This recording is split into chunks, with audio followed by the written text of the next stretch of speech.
शिर्डी परिसरातील फूल उत्पादक शेतकरी आणि विक्रेत्यांची बाजू न्यायालयात सक्षमपणे मांडून श्री साईबाबा मंदिरातील फुलांची बंदी उठवल्याबद्दल महसूल मंत्री नामदार राधाकृष्ण विखे पाटील आणि डॉक्टर सुजय विखे पाटील यांची समस्त फूल उत्पादक शेतकरी आणि विक्रेत्यांनी आज आभार व्यक्त करून फटाक्याच्या आतिषबाजीमध्ये आनंद उत्सव साजरा केला।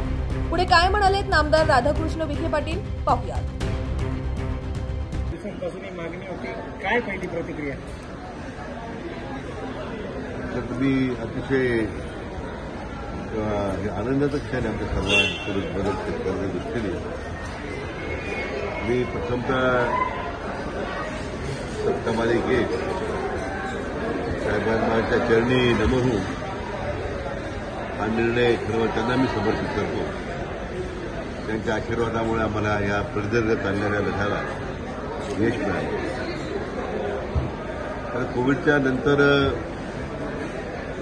सगळ्याच देशभराच्या मंदिरांमध्ये कोविडमध्ये अशा प्रकारच्या फुलवाण्यामध्ये बंदी होती। अनेक वर्ष ही निरंतर चालणारी प्रक्रिया होती की बाबांच्या समोर फुल वाहण्याची।